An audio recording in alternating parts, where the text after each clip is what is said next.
Hi everybody, this is Dino Chris from Prehistoric Facts. This is a Q&A episode, so let's actually get started, shall we? Luke's already got some questions for me here. So the first one, who would win, Torvosaurus or Echocanthosaurus? Okay, so you got a large megalosaurid type of dinosaur from the late Jurassic period. Fossils are found in North America and in Portugal. And then you got Echocanthosaurus, a somewhat early to mid Cretaceous proto-Carnotaurus, and fossils are found in Texas and Oklahoma. So these dinosaurs are going to be nearly the same size, and so one's going to have larger teeth, which is Torvosaurus. One is going to have larger claws, which is Torvosaurus as well. But in terms of how this one could go, Echocanthosaurus has got the muscle mass, so it might be the stronger dinosaur in this one, because if you look at Echocanthosaurus's arm muscle strength compared to Torvosaurus, Echocanthosaurus comes out a little bit better in that regard. Torvosaurus might be able to have some agility to it, but I think Echocanthosaurus might win this one because one, it probably has a better way of actually turning, better agility to actually get right into the areas of where Torvosaurus is going to be exposed, which is the neck, the flanks, and also the base of the tail. And so you gotta think that Echocanthosaurus has also got the better body design too. So not to take anything away from Torvosaurus. Torvosaurus is still a pretty cool dinosaur in my opinion. I'd probably say 65% Echocanthosaurus, 45% Torvosaurus. That's my guess. And second one, who would win, Tyrannosaurus Rex or Tarbosaurus? I think T-Rex wins, but it would be close. I mean, that is your opinion. That is so you got two Tyrannosaurs that are around at the same time, but not in the same place. Tarbosaurus from Asia, Tyrannosaurus Rex from North America. And so Tyrannosaurus Rex is larger and more heavily muscled, whereas Tarbosaurus is a bit leaner and has smaller arms than Tyrannosaurus Rex. But I'd say Tyrannosaurus Rex because one, bite force is going to be the main thing here. Bite force. Tarbosaurus still has a strong bite force. It can still crush bone, but not as much as Tyrannosaurus Rex. Tyrannosaurus Rex has got bigger teeth, got bigger claws. I mean, it's got everything that you need out of a carnivorous dinosaur. Even though that people like to make fun of the arms, but I'm not going to make fun of the arms. And so I probably agree with you that Tyrannosaurus Rex would win this one. I'd say a little bit more of a landslide than what you think. I'd say Tyrannosaurus Rex would probably get one bite to the neck or the skull area of Tarbosaurus, and that's it. I mean, Tarbosaurus can have the agility.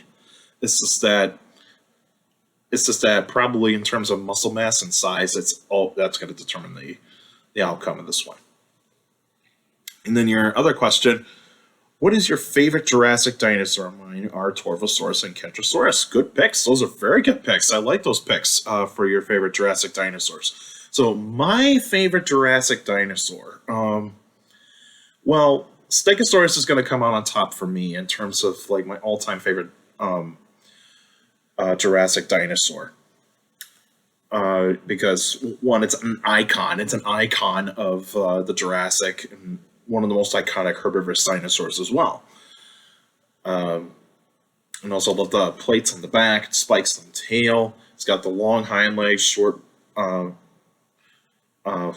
front legs. It's just got a magnificent design. I mean, I also love the sauropods that were around too, like Diplodocus, Brachiosaurus, Camarasaurus, those types of dinosaurs. In terms of carnivores, I do like Allosaurus, Torvosaurus as well. Ceratosaurus is also a pretty cool dinosaur as well. But I also like Dilophosaurus, and Monolophosaurus, Cryolophosaurus, those types of carnivores. I mean, I like a lot of Jurassic dinosaurs. I like a lot of dinosaurs from the Jurassic. But if I had to pick, like my favorite herbivorous dinosaur is going to be out of the Jurassic is going to be Stegosaurus.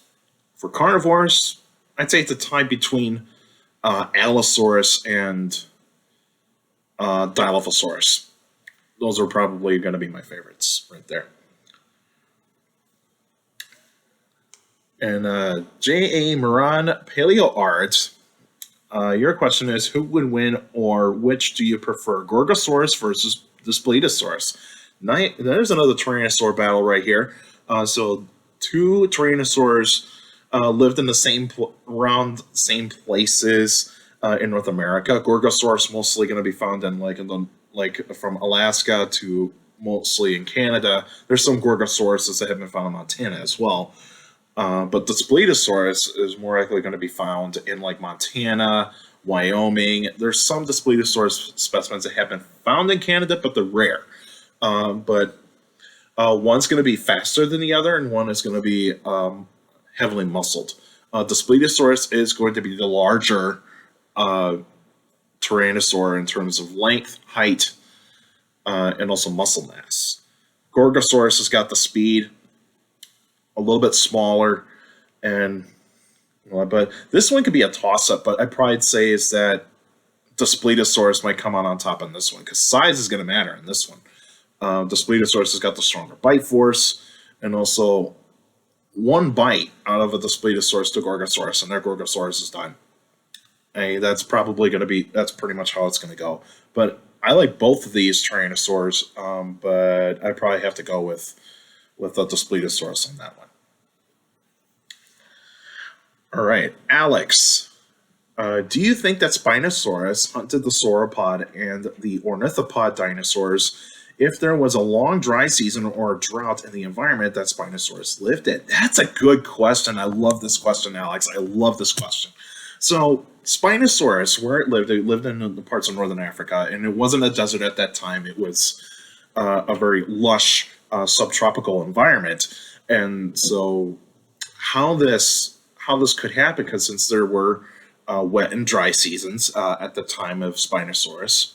So during a dry season, or a big drought, and Spinosaurus would be living near areas where there's water. And so in terms of like, say, the water where it possibly could live, like either a river, a lake, or lake. If those things dry out, I wouldn't be surprised that they actually would hunt other types of dinosaurs, because fish is not the only thing on the menu for Spinosaurus. Like there's a juvenile Ouranosaurus they could go after, or there's a carcass of Ouranosaurus they could possibly go for a pterosaur if it had to, and maybe a juvenile sauropod, or even maybe like a baby Carnotaurus. Those probably are going to be on the menu. I would not be surprised by that, and if that actually did happen. I think it did. I think Spinosaurus did hunt other dinosaurs when it had to, mainly if there was a dry season or a big drought. But in terms of they actually did have, when it's during the wet season, where the rivers and lakes are being filled up with water all over again, it would mainly go after the things they would actually prefer, which is fish. Because when you look at the teeth of Spinosaurus, they're not designed to shred chunks of flesh. It's mainly to grab and hang on. So whatever type of meat that Spinosaurus is going to be getting out of a dinosaur, it's mainly going to get a good honking chunk of meat, and it's going to have to do a lot of work in order to get that piece of flesh out. And so yeah, I do agree with that statement. I do agree with this question, is that Spinosaurus did probably hunt other dinosaurs when it had to, especially in the dry season and droughts.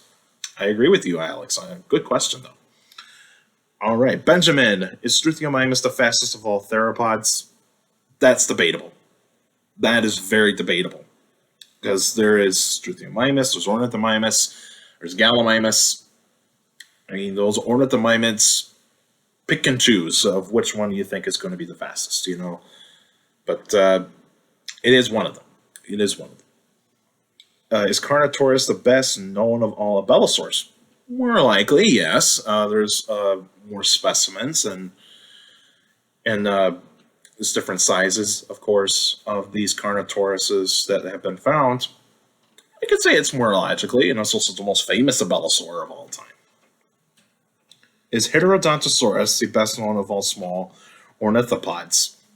I wouldn't say that, even though that Heterodontosaurus, you find it in like a bunch of books. I'm pretty sure there are plenty of specimens of Heterodontosaurus. But in terms of being the best known of all small ornithopods, I wouldn't say that. I wouldn't say that, because there's probably still a lot of things that we don't know about that dinosaur. So, but it's close. It's close. And who would win, Electrosaurus or Ilioramus? Hey, all these Tyrannosaur battles here. You guys are throwing me with these Tyrannosaur battles. So Electrosaurus and Ilioramus. So you got Tyrannosaurs from Asia.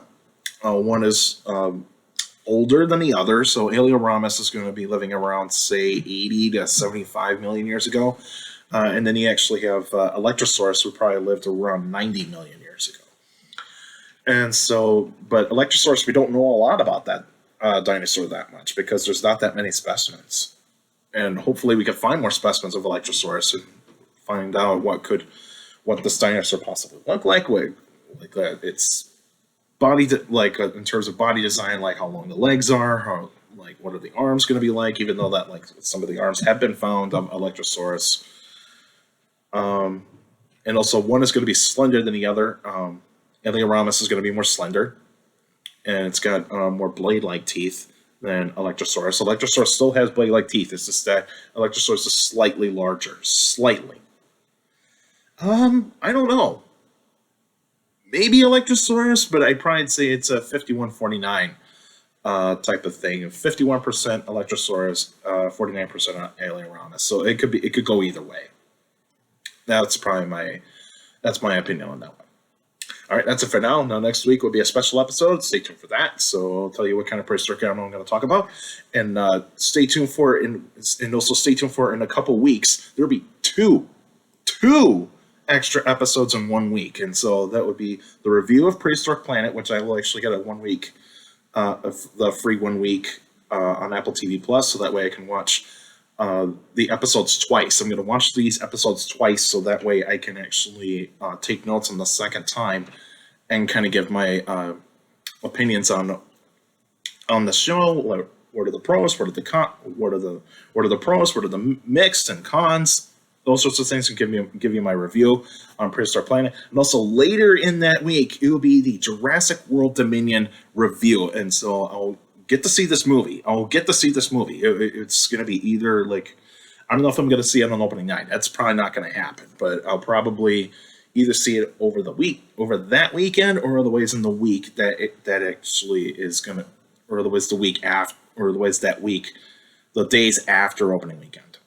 And so I'll get to see this movie when I get that chance. And so, yeah, stay tuned for 2 extra episodes coming in a couple weeks. So stay tuned for that. But you can still send me questions about dinosaurs and other prehistoric life by emailing me at dinochrist71@gmail.com, or go to my Facebook page, Prehistoric Facts with Dino Chris. Like the page, yes, you post your questions in the comment section. Please put them in the comment section. Don't put them on messages for private conversations. So please put your questions in the comment section if you're on Facebook. So make sure you do that. And also for YouTubers out there, like the videos, subscribe to the channel. And according to my analytics, a lot of you guys that are checking out my channel are not subscribed yet. So please hit the subscribe button, and also like the videos, so that helps the algorithm out. And also share the channel, share the videos to anybody that is interested in dinosaurs and other prehistoric life. And you can also stomp that notification bell, so that way you can get weekly notifications of every single video that comes out, and you can check those videos out with either when it does get uploaded, or otherwise a little bit later in the day, or maybe the next day, whenever you actually watch my videos. And also stomp and make sure you get that notification bell turned on. And also your YouTubers, feel free to leave your questions in the comment section, because I do read them all. Your questions do mean a lot in these Q&A episodes, and you guys put out some awesome questions, and I thank you for that. And make sure you keep your questions short and to the point. You can also follow me on Instagram at dino.chris.pf. I post pretty cool stuff on there. You can also follow me on Twitter at CSGRAL. That's where Twitter page. You post pretty cool stuff on there as well. Also, take care of people around you. And also, for your younger people out there to make so listen, your parents, your teachers, and your guardians. It's the best motivation you can have for good education. It's very important to have a good education. It's really good education. You do a good job in the future. All right, that's it for now, and I will see you guys next week.